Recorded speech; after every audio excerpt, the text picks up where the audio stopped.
샬롬, 나는 음악에게 인생을 배웠다. 두 번째, 좋아요 마이클, 음악에 대해서 나한테 뭘 가르칠 수 있는데요. 아무것도. 아까 말했잖아. 그는 손을 거두며 대답했다. 전에 가르치려고 여러 번 해봤어. 뉴저지에 사는 아파치족 주술치료사한테 시도해봤고, 인도의 요가 수행자도 가르쳐봤고, 심지어 일리노이에서는 복엽기를 타고 날아가며 가르치려고도 해봤지. 이제 나는 그냥 음악의 법칙에 따라 살고 있어. 날 선생님이라고 부를 수도 있겠지. 하지만 난 가르치지 않아. 그저 보여줄 뿐. 이 남자는 뭐랄까. 무언가로 가득 차 있었다. 나는 도무지 그를 이해할 수 없었다. 이게 다 농담인가? 이 남자는 배우인가? 음악의 법칙에 따라 살고 있다니 무슨 뜻이지? 음악에는 규칙이 있어. 그거야 나도 알지. 근데 법칙? 이게 무슨 중력 법칙이나 빛의 속도 같은 건 아닐 텐데. 그건 과학이고. 그는 내 생각을 끊고 말했다. 음악은 네가 생각하는 것보다 더 커. 과학? 나는 혼잣말을 했다. 정확히 내가 말하려고 했던 게 그거였다. 그가 그걸 어떻게 알아챘지? 우연의 일치인가? 그럴 것이다. 그는 말을 이었다. 이건 옛날 말로 어머니라는 뜻이야. 그리고 직은 과학이라는 단어를 축약한 것이고, 그러니까 이 둘을 합친 뮤지 음악은 모든 과학의 어머니라는 뜻이야. 봤지? 음악은 중요해. 네가 원하면 과학을 보여줄 수도 있어. 보고 싶은 게 그거야? 미친놈 헛소리 같은 얘기였지만 나는 어느새 그에게 집중하고 있었다. 그러나 그렇게 금방 휩쓸려 들어가고 싶지 않았다. 게다가 여기는 내 집이므로 질문을 하는 쪽은 나여야 한다고 생각했다. 나는 소파에 몸을 더 편안히 늘어뜨리고 손을 깍지 낀 채 머리 뒤로 얹었다. 그런 다음 다리를 꼬아서 냉정하게 보이려 했었다. 그는 나의 모든 수에 맞설 준비가 되었다는 듯 희미하게 미소 지었다. 악기는 뭘 할 줄 알아요? 내가 물었다. 그는 돌아서서 내 앞에 놓인 의자에 앉더니 스케이트보드를 무릎 위에 놓고 머리카락을 오른쪽 귀 뒤로 넘기고는 숨을 들이마신 뒤에 대답했다. 나는 음악을 하지, 악기를 하지 않고. 그게 무슨 말이에요? 나는 결국 대화 통제권을 넘겨주며 물었다. 나는 뮤지션이야. 그는 손을 가슴에 올려 자신의 말을 강조한 후에 나를 가리키며 말했다. 넌 그냥 베이스 연주자야. 그냥 베이스 기타를 치는 사람이라고. 나 같은 진짜 뮤지션은 음악을 연주하기 위해 악기를 특별한 도구처럼 쓸 뿐이야. 음악은 내 안에 있어. 악기 아니라 이걸 이해하면 자신의 음악을 연주하기 위해 아무 악기든 다 쓸 수 있어. 악기를 전혀 안 쓸 수도 있고. 나는 진짜 뮤지션이야. 언젠간 너도 그렇게 되어야지. 그의 말에는 확신이 차 있었다. 나는 그의 허울을 벗길 방법을 찾고 있었다. 그러니까 아무 악기나 다 연주할 수 있다는 말인가요? 물론 할 수 있지. 너도 할 수 있어. 이걸 아는지 모르는지가 너와 나를 가르치는 거야. 진짜 작가는 타자기, 펜, 연필 등 뭐든 손에 잡고서 글을 써. 그렇다고 그 사람을 연필 사용자라고 부르지는 않잖아. 안 그래? 필기 도구가 단지 글을 쓰는 도구에 불과한다는 걸 이해하면 그 너머에 있는 그 사람을 작가로서 제대로 들여다볼 수 있게 되지. 이야기는 작가 안에 있는 거야. 안 그래? 아니면 연필 안에 있나? 네 문제는 이거야. 너는 네 이야기를 베이스 기타로 하려고 해. 베이스 기타를 통해서 하는 게 아니라. 나는 그의 말이 좋았지만 거슬리기도 했다. 나는 반발심을 유지하며 그의 말에서 논리적 허점을 찾으려 애썼다. 그러나 소파에 늘어진 채 그의 말을 곱씹을수록 그와 그의 아이디어에 더 흥미가 일었다. 허점을 찾아내겠다는 열의가 점점 시들해졌다. 그에게는 분명히 사물을 독창적으로 보는 관점이 있었다. 그렇다. 불쑥 나타난 그에게 어쩌면 나는 화가 났을 수도 있다. 처음에는 그랬다. 그러나 어느새 그에게 더 많은 걸 원하고 있었다. 그의 말을 더 듣고 싶었다. 내가 더 나은 베이시스트가 될 수 있도록 도와만 준다면 나는 기꺼이 그를 따를 준비가 되어 있었다. 어쩌면 베이시스트가 된다는 게 무슨 의미인지 아나? 그가 물었다. 이상한 질문이었다. 나는 뭐라 답해야 좋을지 몰랐고 그래서 대답하지 않았다. 베이스 기타는 영예로운 악기야. 그게 무슨 말이에요? 과소평가되어 있고 제대로 인정도 못 받지만 가장 중요한 역할을 맡지. 베이스는 하모니와 리듬 사이의 연결고리야. 밴드의 기반이고 베이스는 다른 악기들이 딛고 서는 발판이야. 하지만 그걸 아는 사람은 많지 않아. 나는 대화의 주도권을 놓치고 싶지 않았지만 그의 말에 점점 빨려 들어갔다. 암묵적인 싸움에서 승기를 잡은 쪽은 그였다. 건물의 기초는 단단해야 하지. 그는 말을 이었다. 하지만 건물에 들어가는 사람이 와, 이 건물의 기초는 기가 막히게 훌륭한데 라고 말하는 경우는 거의 없어. 기초라는 건 위태로울 때가 아니면 사람들의 주목을 받지 못해. 사람들은 그 위를 사방팔방 돌아다니면서도 기초가 거기에 있다는 것조차 깨닫지 못하지. 진정한 베이시스트의 인생도 마찬가지야. 와, 진짜 멋져요. 난 그런 식으로는 한 번도 생각해 본 적 없어요. 그런 생각을 왜 안 했는데? 그가 물었다. 나는 나도 모르게 탄성을 치른 것에 스스로 실망했다. 내가 그에게 열중하고 있다는 걸 아직 들키고 싶지 않았기에 나는 다시 평정을 유지하고 좀 더 차분하게 대답했다. 모르겠어요. 이전에 누구도 음악을 그런 식으로 가르쳐 주지 않았던 것 같아요. 거기에 너의 첫 번째 문제가 있는 거야. 문제요? 그게 또 무슨 말이에요? 넌 아직도 네가 배울 수 있다고 생각하잖아. 뭐라 말해야 좋을지 모른 채 나는 한참 동안 마룻바닥만 내려다보았다. 낯선 남자도 침묵을 지키며 내가 자기 말을 소화할 시간을 주었다. 나는 그가 정확히 무슨 말을 하는지 이해할 수가 없었다. 그러니까 내 말은 인생의 어느 시점에서 우리는 모두 뭔가를 배우지 않는가 말이다. 그렇지 않나? 나는 어릴 때 음악 레슨을 받았고 분명히 선생님에게서 뭔가를 배웠다. 도시에 처음 나왔을 때는 나도 직접 레슨을 했다. 나는 또다시 대화의 통제권을 완전히 잃었음을 깨닫고 속이 상했다. 나는 베이스 기타를 무릎 위에 두고 소파에 늘어져 앉아 무슨 말이든 떠올리려고 했다. 그는 계속 내 앞에 앉아 있었다. 그쯤 되자 그 의자는 내 것이 아니 그의 의자인 것 같았다. 그가 나를 똑바로 바라보고 있다는 건 알았지만 감히 그를 쳐다볼 수가 없었다. 웬일인지는 몰라도 내가 불편해한다는 걸 그에게 들키고 싶지 않았다. 기억하자. 그때는 내가 그러니까 연습을 시작하고 몇 분 정도 지났을 때였다. 내 마음은 안개 속에 있었고 생각은 종횡무진 헤맸고 낯선 남자가 내 집에 들어와 있었다. 난 학교 다니던 때와 그간 만났던 선생님들, 첼로를 연주하던 시절에 참여했던 여름 음악 캠프들을 떠올렸다. 내가 공부했던 음악 교과서들과 몇 년에 걸쳐 읽은 형이상학 책들도 재미있었지만 지금의 이런 상황을 준비할 수 있게 해준 책은 하나도 없었다. 부모님은 악기를 전혀 다루지 못했지만 음악을 사랑하는 분들이었다. 심지어 내가 아는 어떤 뮤지션보다도 훨씬 더 음악적인 사람들이었다. 두 분은 교회에서 성가를 불렀고 집에서는 언제나 스테레오 축음기로 음악을 틀어놓았다. 또한 내 흥미를 자극하기 위해 어릴 때부터 콘서트에 데려갔고 내가 원하기만 하면 레슨비를 주며 음악적 흥미를 키워가도록 도와주셨다. 부모님이 나에게 직접 음악을 가르쳐 준 건 아니지만 연주자가 되겠다는 나의 결정을 충분히 지지해 주셨다. 집에서 항상 울려 퍼지던 음악은 내 어린 시절에서 아주 중요한 부분이었고 나에게 음악은 제2의 언어나 다름이 없는 소중한 존재가 되었다. 언어 그거 좋네. 마치 내 생각을 읽고 있었던 듯 마이클이 난데없이 말했다. 네?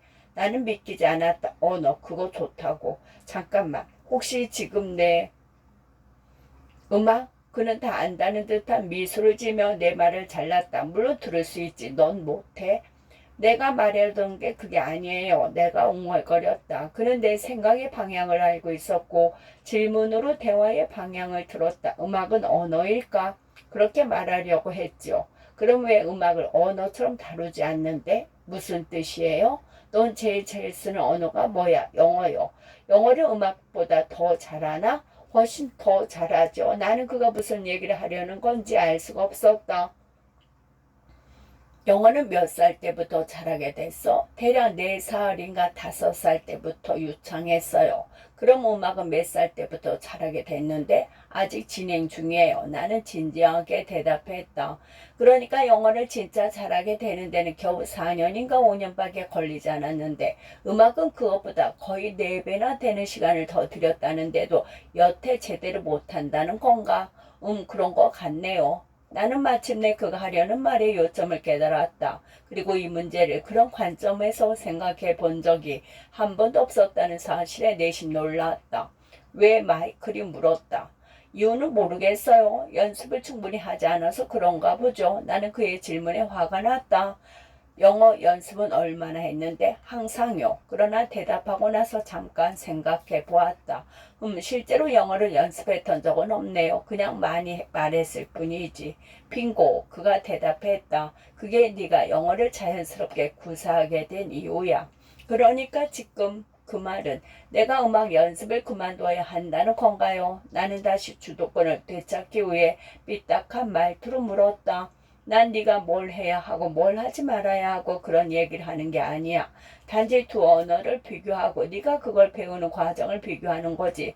음악과 영어가 둘 다 언어라면 한쪽에서 잘 통하는 방법을 다른 쪽에 적용하면 되잖아.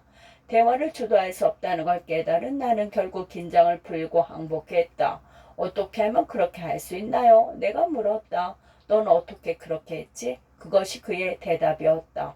나는 잠깐 생각하다가 곧 답을 떠올렸다. 내가 아기였을 때 내 주위에는 죄다 영어를 말하는 사람들 뿐이었어요. 나는 아마 태어나기 전부터 영어를 들었을 거예요. 그러니까 매일매일 영어를 쓰는 사람들의 말을 들었으니 배우기도 쉬웠겠죠. 영어는 언제나 내 주위에 있었으니까요. 어때요? 그게 시작이야. 계속해봐. 좋아요. 내가 매일 영어를 들었기 때문에 영어가 자연스럽게 나왔죠. 점점 확신에 차서 말이 빨라졌다. 그건 뭘 생각해서 하는 그런 건 아니었어요. 따로 연습을 했던 것도 아니고요. 난 그냥 했어요. 그냥 듣고 말했어요. 그리고 말을 더 많이 할수록 더 잘하게 됐고요. 대단하군. 봐. 너도 이해하잖아. 영어가 너한테서 자연스럽게 나왔다는 그 말이 특히 마음에 들어. 내가 좋은 선생님인가 봐. 그는 미소를 지으며 말했다. 선생님? 글쎄요. 그보다는 코미디언에 더 가깝겠죠. 나도 농담으로 거들었다. 그럼 이 접근법을 어떻게 음악에 적용할 수 있을까? 마이클이 물었다. 잘 모르겠어요. 내가 대답했다. 나는 대부분의 시간을 음악 주위에서 맴돌고 있어요. 어딜 가도 항상 음악이 흐르고요. 그러니까 그 점은 영어와 비슷하죠. 하지만 아직 뭔가 빠진 게 있어요. 내가 영어를 잘하는 것처럼 음악을 잘하지 못하는 데는 반드시 뭔가 다른 문제가 있다고요. 나는 잠깐 생각해 보았다. 알겠다. 나는 영어를 매일 말하죠. 말은 항상 하지만 연주는 항상 하지는 않거든요. 나는 매일 연주하지 않아요. 베이스를 매일 연주하면 영어처럼 연주도 잘하게 되겠죠. 맞나요? 네가 아기일 때도 영어를 매일 말했나? 그가 물었다. 그렇지는 않죠. 분명히 다른 뭔가가 더 있었다. 영어를 더 잘하려면 매일 말해야 하나? 아니요. 그럼 뭐가 빠졌을까? 모르겠는데요. 점점 짜증이 밀려왔다. 그냥 말해주면 안 돼요? 그는 고개를 살짝 끄덕이며 말했다. 네? 즉흥 연주? 그가 반복했다. 그게 빠졌어. 네가 아기였을 때 너는 영어라는 언어와 잼을 할 수 있었어. 태어난 첫날부터 잼을 허락받았고 그걸 하라고 주위에서 부추기기도 했지. 게다가 단순히 잼만 한 게 아니야. 전문가들과 잼을 했다고. 네가 아기였을 때 너와 대화를 나눈 사람들은 모두 이미 영어의 달인이었단 말이야. 그래서 너도 이제 달인이 된 거고. 달인? 내가 물었다. 진정한 달인, 그가 분명히 대답했다. 사람들이 너를 달인이라고 부르지 않은 이유는 다른 사람도 너만큼 영어를 잘하기 때문이야. 그 이유 외엔 없어. 모두가 달인이야. 생각해봐. 네가 영어를 잘하는 만큼 음악을 잘했다면 사람들이 너를 음악의 달인으로 여기지 않았겠소? 아, 맙소사. 그 말이 맞아요. 또 한 번 뜻하지 않은 탄성이 터져 나왔다. 단어들이 마치 자유의지를 가진 것처럼 자기 멋대로 내 입에서 흘러나왔다. 그의 말이 전부 이해가 갔다. 어떻게 지금까지 그걸 깨닫지 못했을까? 칭찬해줘서 고마워. 하지만 계속 들어봐. 낯선 남자는 말을 이었다. 네가 그렇게 어린 나이에 영어의 달인이 될 수 있었던 이유는 딱 두 가지야. 딱 두 가지라고. 그것에 둘러싸여 있었다는 거, 그리고 그걸로 재물했다는 거, 그게 다야. 영어는 너한테 아주 빠르게 쉽게 다가왔어. 그리고 지금 너는 항상 음악에 둘러싸여 있다고 했지. 그러니까 영어 구사와 음악 구사에서 다른 요소는 바로 재미야. 초심자한테 전문가와 매일 재미를 할 수 있게 해준다고 상생해봐.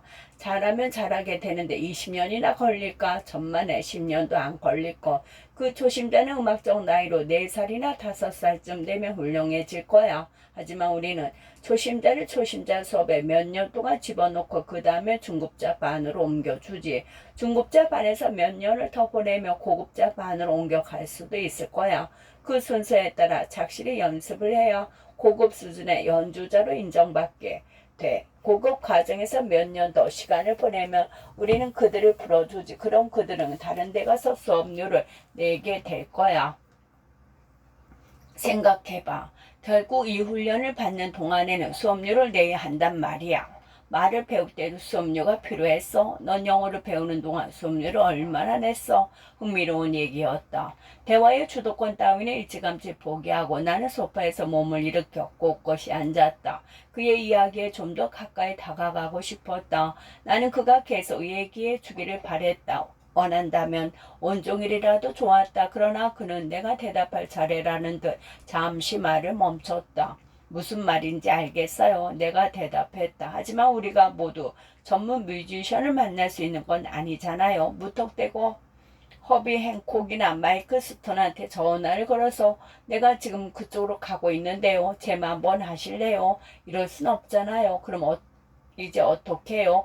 매일 함께 연주할 전문가가 없으면 난 뭘 해야 하죠? 전문 음악인 가정을 선택해서 태어나지 그랬어. 그는 웃음기 없이 대답했다. 그래서 진담인지 농담인지 가늠이 되지 않았다. 그건 너무 늦었죠. 그런 것 같네. 하지만 언제나 다음번이 있으니까. 그래도 지금 바로 데려올 수 있는 전문가가 있어. 지금요? 어떻게 그게 가능해요? 나는 그의 논리를 따라 갈 수가 없었다. 잼을 누구랑 하고 싶어? 나는 언제나 마일즈 데이비스와 연주하고 싶었죠. 나는 미소를 지었다. 반쯤은 농담이었다. 그는 스케이트보드를 마룻바닥에 내려놓고 CD장으로 성큼성큼 걸어가 마일즈 데이비스 CD를 뽑았다. 그 행동이 마치 자기가 꽂아둔 CD를 뽑듯 자연스러웠다. 나는 그때까지도 CD 생각은 전혀 못하고 있었다. 그런 CD 플레이어를 넣고 재생 버튼을 누르고 나를 향해 고개를 끄덕였다. 내가 뭘 하면 되는데요? 연주? 뭘 연주해요? 마일즈가 너에게 뭘 정하고 있지? 무슨 소리예요? 마일즈가 나에게 뭘 정하냐니? 음악은 언어라고 네가 말하지 않았어? 그러면서 마일즈가 지금 너한테 뭘 연주하자고 정하는지 모르겠다는 거야? 모르겠어요. 나는 한숨을 쉬었다. 그의 질문이 조금 당황스러웠다. 그는 CD 플레이어를 끄고 내 어쿠스틱 기타를 집어들었다. 구석에서 옷걸이처럼 사용되던 기타였다. 전다포 특가 상품을 들여온 것인데 오래되어 장뜩 낡고 아주 오랫동안 연주한 적도 조율한 적도 없는 기타였다. 심지어 제조사 이름도 붙어 있지 않았다. 나는 그냥 메제펜 기타라고 불렀는데 일본에서 만든 메이드 인 재팬 제품이었기 때문이었다. 몇 년 전엔가 바디 안쪽에 픽업을 설치했는데도 코드가 제대로 꽂아 본 적이 없었다. 그 기타로는 연주가 불가능했다. 아니 그렇다고 생각했다. 마이클은 의자에 앉아 스케이트보드 위에 발을 올리고 주저없이 황홀한 소리를 자아내기 시작했다. 마이클의 손가락 안에서 쏟아져 나오는 음악은 굉장했다. 그것은 그러니까 마일즈 데이비스였다. 쳐봐. 그가 명령했다. 지금 치는 키가 뭐예요? 나는 베이스를 집어들며 물었다. 내 질문을 무시하고 그는 내 눈을 똑바로 바라보며 엄한 목소리로 다시 지시했다. 치라고. 그 곡이 뭔지는 바로 알았다. 카인드 오브 블루 앨범의 수와시였다. 하지만 그가 연주하는 키가 무엇인지 감을 잡을 수가 없었다. 나는 잠시 더듬거리다가 마침내 키를 알아냈다. 그 순간 마이클의 연주를 멈췄다. 고향이 어디야? 그가 불쑥 물었다. 버지니아요. 내가 대답하자마자 그는 신경 쓰지 않는다는 듯 다시 연주를 시작했다. 그런데 이번에는 키가 달랐다. 그가 다시 지시했다. 키가 뭐냐고요? 나는 다시 물었다. 그는 연주를 멈추고 이번에는 내 신발 사이즈를 물었다. 275cm요. 나는 더욱 혼란에 빠졌다. 그가 기타를 계속 연주하며 더 강한 목소리로 지시했다. 키는 묻지 않는다는 것이 낫겠다는 생각이 들어서 또다시 맞는 키를 찾을 때까지 더듬거렸다. 그리고 또 맞는 키를 찾자마자 그는 연주를 멈췄다. 그 베이스는 어디 거야? 도무지 영문을 알 수 없는 질문이었다. 바이올린 모양의 유니버스 복제품인데 내가 미처 말을 맺기도 전에 그는 단호하게 말했다. 내가 말로 뭘 물어볼 때는 아주 척척 대답을 잘하네. 근데 내가 이렇게 그는 다른 키로 다시 연주를 시작했다. 물을 때는 어떻게 답할지 모르는 거야? 이 노래 몰라? 알아요? 근데 뭐가 문제야? 연주를 하라고 그는 고함을 지르다시피 지시했다. 하지만 키를 먼저 찾아야죠. 나는 분노를 해서 감추었지만 그는 내 분노를 간파했고 그럼에도 아랑곳하지 않는 것 같았다. 아, 알겠어. 너는 키를 잡기 전에는 음악을 연주하지 못하는구나. 초급 수준이군. 그는 일어서서 내가 앉아있는 곳으로 다가왔다. 나를 내려다보려고 그런 것 같았다. 도대체 키를 뭐에다 쓰는데? 나는 네 집에 들어올 때도 키가 필요 없었어. 너의 청중이 네가 키를 찾을 때까지 잠자코 기다려줄 것 같아. 대개는 연주를 시작하기 전에 키를 알고 들어가거든요. 나는 주눅이 든 채로 대답했다. 대화를 시작하기 전에 언제나 무슨 얘기를 할지 미리 알고 들어가나? 아니요. 그래서 대화가 이어지지 않은 적이 있어. 대개는 안 그렇죠. 맞아. 그럼 연주해. 그는 뒤로 물러나 앉아서 다시 한번 또 다른 키로 연주를 시작했다. 처음으로 그는 조금 화가 나 보였고 나는 마음이 더 불편해졌다. 나는 숨을 깊이 들이마시고 뛰어들어 최선을 다해 그와 합을 맞췄다. 그러나 뭘 좀 제대로 연주해보려고 기본음을 찾아 더듬거리던 나는 짜증이 나서 베이스를 내려놓았다. 끔찍하네요. 나는 중얼거렸다. 도움을 좀 받으면 곧 도달하게 될 거야. 그는 부드럽게 말했다. 그의 얼굴에는 이제 미소가 떠올라 있었다. 갑자기 나한테 만족한 것 같았다. 연주할 때 무슨 생각을 했지? 그냥 맞는 길을 찾고 있었어요. 연주를 시작하기 전에는 맞는 길을 찾아야 하는 거야? 그럼 도움이 되죠. 왜? 맞는 길을 찾아야 맞는 음을 연주할 수 있으니까.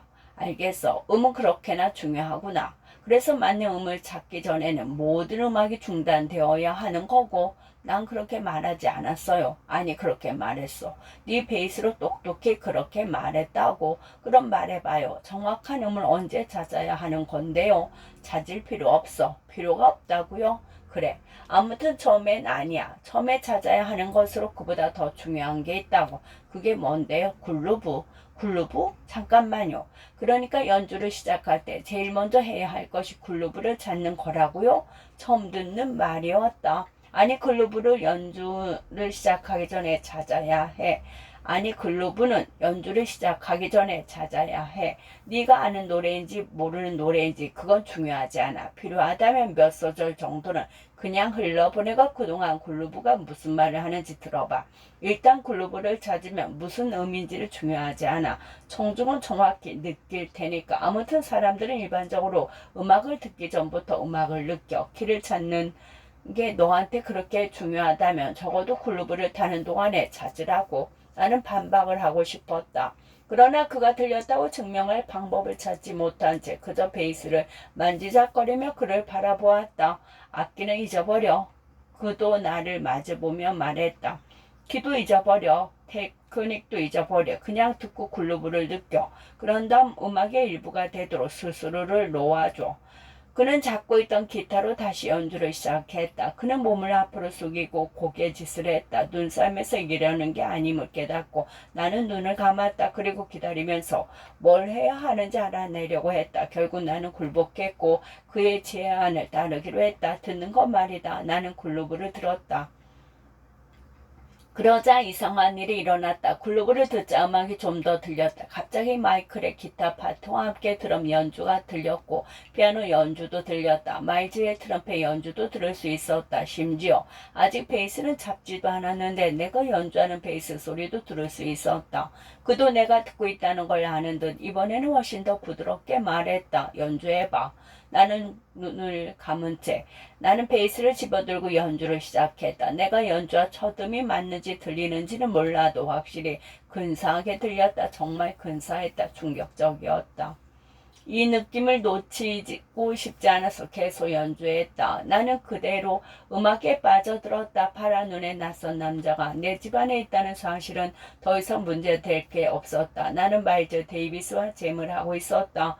눈을 뜨자 마이크는 이미 연주를 멈추고 기타를 내려놓고 있었다. 그는 박수를 치고 나를 향해 환호성을 질렀다. 브라보 브라보. 나는 스스로가 자랑스러웠다. 나 어땠어요? 넌 어땠는데? 마이클이 되물었다. 이번에도 내 질문에 내가 대답하도록 하려는 작전이었다. 잘 모르겠어요. 아무튼 나한테는 굉장히 근사하게 들리던데요. 그냥 글루브를 탔던 것 같아요. 음에 대한 생각은 아예 안 했지만 내가 연주한 모든 게 잘 먹힌 것 같았어요.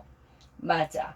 모든 게 잘 먹혔지. 네가 연주를 시작하기 전에 글루브를 탔기 때문이야. 그가 덧붙였다. 연주 전에 그루브를 나는 이 새로운 개념을 기억 속에 담기로 했다. 한간에 이런 말이 있지. 마이클이 말했다. 기억해도 음악을 찾기 위해 글루브를 놓치지 마라. 그거 마음에 드네요. 이해가 가는 것 같아요. 맞는 음을 연주하는 것보다 글루브가 더 중요하다는 거죠. 성급하게 결론으로 도약하지 마. 음악의 요소들은 모두 똑같이 중요해. 아님 말고.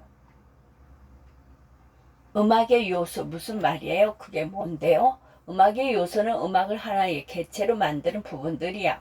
너 같은 수많은 뮤지션들이 음악을 잘해보겠다고 몸부림치는 이유는 모든 요소에 충분히 익숙하지 않기 때문이지. 너는 연주를 할 때 하나 또는 두 개 정도의 요소에 의지해. 그 방법은 짜증만 효과적으로 생산해낼 뿐이야. 나처럼 모든 요소를 적절히 사용하는 뮤지션은 심지어 자기가 그걸 사용한다는 걸 알지 못한다 해도 위대한 뮤지션인 거지. 사실 이 요소들을 모두 제대로 사용하지 않고서 위대한 뮤지션이 된다는 건 거의 불가능에 가까워. 그가 말한 개념이 완전히 이해되지 않았지만 그의 얘기는 재미있었다. 나는 요소라는 개념을 음악과 관련 지어 본 적이 없었다. 그 요소에 대해 좀 더 설명해 주시겠어요? 그걸 어떻게 사용하는지도요. 나는 정말이지 더 알고 싶었다. 그는 오명한 미소를 띠고는 몸을 앞으로 숙이며 속삭였다. 내가 여기 왜 왔겠어? 두 번째 마디. 연주를 그쳐도 음악은 여전히 존재해. 음악이 똑같은 10개의 부분으로 이루어져 있다고 가정해 보는 거야. 마이클이 말했다. 음악을 나누는 방법은 수백 가지도 넘겠지만 이야기를 간단히 하기 위해 지금은 딱 10부분으로 이루어져 있다고 생각해 보자고. 이 10개의 부분들은 음악에서 모두 동등한 비중을 차지하고 있어. 아님 말고. 마이클, 왜 자꾸 아님 말고라고 토를 달아요? 내가 물었다. 선택을 언제나 네가 하는 거니까. 좋아요. 그럼 해보죠. 아님 말고. 나는 미소를 지으며 응수했다. 그가 눈을 휘둥그레 뜨더니 나에게 엄지척을 날리고 레슨을 이어갔다. 길은 몰라서도 방금 네 연주는 듣기 좋았어. 음악의 요소들이 균형을 어느 정도 맞췄기 때문이지. 이걸 일관성 있게 해내면 실수를 하더라도 크게 문제되지 않아. 실수는 정중의 길을 통과해 곧장 허공으로 날아가 버릴 거거든. 그래도 음악은 여전히 제대로 느껴질 테니까. 그는 눈썹을 치켜 올리며 물었다. 이해하겠어? 응, 그런 것 같아요. 근데 그 각각의 요소란 게 뭔지 말해줄래요? 네가 나한테 말해주는 게 나을 거야. 오늘 뗄 수 있게 첫 번째 것을 알려줄 테니 나머지는 네가 찾아봐. 너도 이미 첫 번째 것을 잘 알 거야. 네가 연주할 때 가장 먼저 신경 썼던 부분이니까. 우리는 음악의 첫 번째 요소, 음이라고 불러. 내 생각에도 음의 첫 번째 요소인 것 같아요. 다른 건 뭐죠? 다른 건 뭐냐고 마이클이 말을 이었다. 만일 음이 10개 요소 중 하나에 불과하다면 나머지 9은 뭐겠어? 멜로디나 하모니는 어때요? 그건 이미 첫 번째 범죄에 속하지 않나? 음 높이로 다룰 수 있는 건 모두 음이라고 볼 수 있잖아. 그러니까 하모니, 멜로디, 리하모니제이션, 모드, 코드, 조표, 관계조 그런 것들 말이야. 말고 생각나는 거 뭐 없어? 아티쿨레이션, 연속되는 선율을 작은 단위로 구분하여 각각의 단위에 형과 의미를 부여하는 연주. 좋아. 그게 두 번째야. 또 테크닉. 좋아. 계속해. 느낌은 어때요? 좋아. 느낌은 여러 다른 방식으로 보일 수 있거든. 사람들은 느낌을 그루브와 연관지어서 생각하는데 그건 너무 뻔한 관점이야. 나는 느낌을 다른 방향에서 바라볼 수 있게 해줄 수 있어. 느낌을 감정의 각도에서 접근한다면, 그러니까 연주할 때 네가 어떻게 느끼는지, 또 정중은 어떻게 느끼는지, 너는 정중의 느낌에 어떻게 영향을 미칠 수 있는지, 그런 식으로 접근하면 아주 재미있어지지. 와, 근사한데요. 그쪽으로 좀 더 배워보고 싶어요. 뭘 배울지는 너한테 달렸어. 난 네가 좋아할 만한 걸 보여줄 거야. 난 좋아요. 좋아. 느낌 네 번째. 다른 거 더 없어. 나는 잠시 목록에 추가할 다른 요소들을 생각해 보았다. 마이클은 기다려 주었다. 이러다 머리가 터지겠다 싶을 때 그가 말했다. 내 말 들려? 그가 속삭였다. 네, 내 말 들려? 그는 고함 질렀다. 네, 들려요. 아, 알겠다. 다이내믹. 그게 다음 요소죠. 맞죠? 나한테 그래. 자, 이제 5개 남아서 리듬은 어때요? 완벽해.